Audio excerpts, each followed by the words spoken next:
Today's guest is here to help us unpack something so many moms wrestle with: hesitation.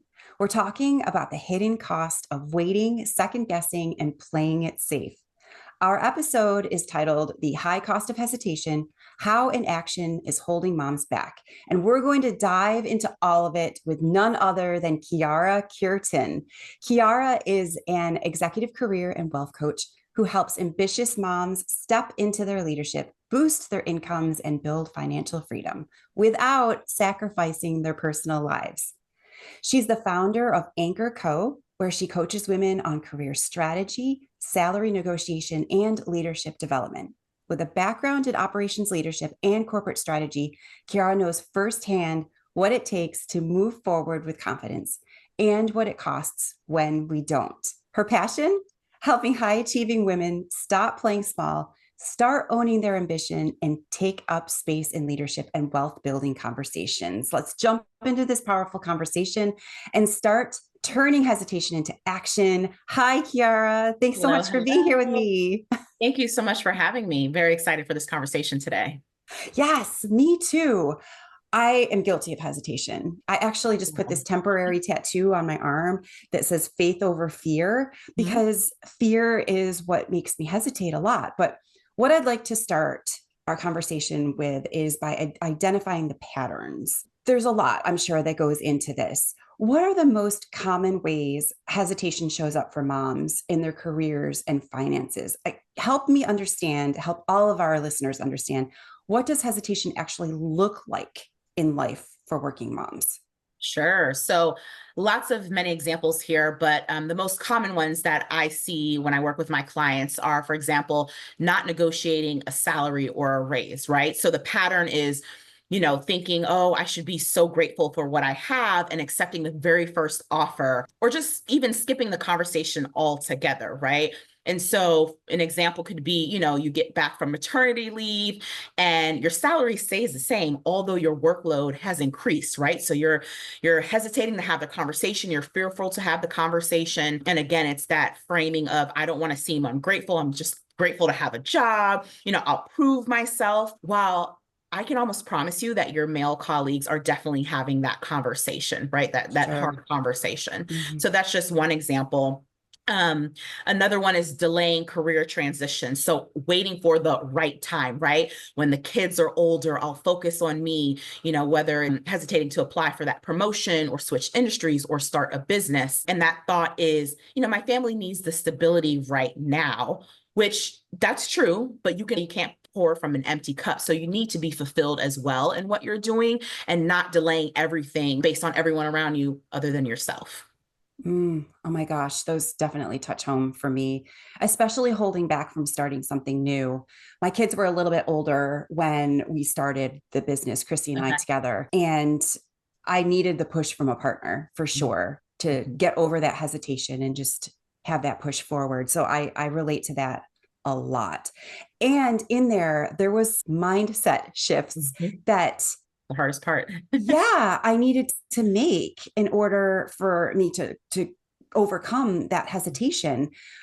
Can you talk us through some of the mindset shifts? So once a mom realizes that she's been playing it safe or holding back, what kind of internal shift needs to happen for her to move forward? Sure. I'll give you some examples. So I feel like another common one that I often hear is we all stress about, are we doing enough? Are we a good mom? Right. So changing that narrative of I'm a good mom if I sacrifice XYZ to I'm a great mom when I'm fulfilled. Right. So that old belief of a good mom puts everyone and everything, the children and family first always, to that new belief of I'm a much better engaged mom when I'm energized, fulfilled, and financially secure, right?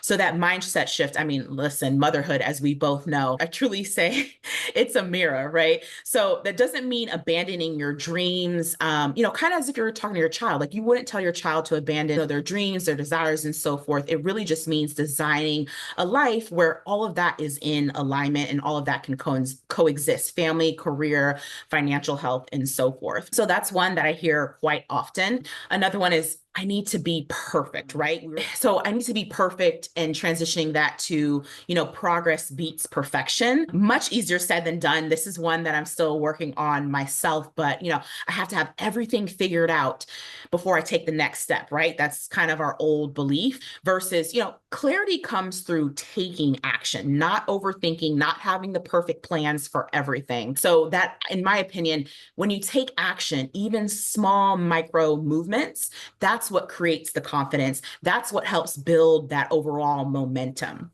in Yeah. the clients. Yeah, that makes so much sense. It sounds to me like when you're working with your clients, you're also working with a lot of limiting beliefs and you're Yes. helping them overcome those limiting beliefs. And do you do that also around money? Because that is huge. Yes.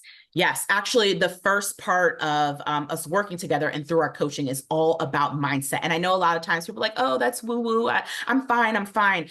But until you start to peel the layers of that onion, I feel like once you get really deep and you understand the why in your finances, in your hesitation, in your motherhood, etc., that's what really helps you to launch forward to the next step. You got to peel that onion. You're right. The onion is a perfect example of that. There's so many layers. I've been Mhm. working on it for years, just trying to Right. understand where these beliefs stem from. And it's crazy the messages that I adopted Yes. without even realizing it. Can you Yeah. talk a little bit about what a typical time with your client would be, like from the start to finish, perhaps when you start? How many sessions do you usually have with your clients? Yeah. So our coaching program is a 12-month program. And I know people are like, 12 months. Oh my gosh, that's so long. But the reality is, we're moms, we're women, we're busy, right? And I believe in small micro habits. I'm not trying to change your life overnight. I want us to create small micro habits that are going to sustain a lifetime. And so the first couple of months, we are doing a lot of touch points, uncovering, your money story, to your point about, the messages that were fed to you when you were 4, whether it be with Barbies, Mm. whether it be the church plate, like all these messages that we're getting as women and that we carry with us to adulthood. That's one. And then understanding your career, right? Like, where do you have hesitation there? What is your limitations there? Did people tell you you can't be XYZ because you need to be something else? And then just really getting clear with yourself. So that's a lot of that first work. We'll get to the budget, we'll get to the resume review and all of that. But I really like to start at the core, because then I think that really brings clarity. And then the second part of that, we meet twice a month, just making sure we're implementing. I'm supporting you the full 12 months and thereafter, of course, because I'm always cheering for my mamas. And then it's just maintenance mode at that point. So it's a long journey, but I really want the work that we do to sustain. Oh, it makes a lot of sense. It makes Yeah. a lot of sense because you can't break through some of the Right. mindset patterns that you Oh, yeah. have in a really short period of time. And Correct. Yeah. like I said, I've been doing this for years and I'm still uncovering places where I have these silent messages that are just playing on record in my head and just over and Mhm. over and over that make me just feel less than Yeah. or, you know, make me hesitate Right. And to go kudos to you after. for recognizing, right? Like, that's the hard work. And that's why, I mean, honestly, the work would probably go beyond the 12 months. I mean, I would love to continue to work with everyone forever, but it truly does take time when you're honest with yourself and you're really trying to do that work. It's really hard work. So kudos Yeah. to everyone who does that and just And start. is it a group program or is it It's individual? right now it is one-on-one. We'll eventually get to group, but right now it is direct one-on-one.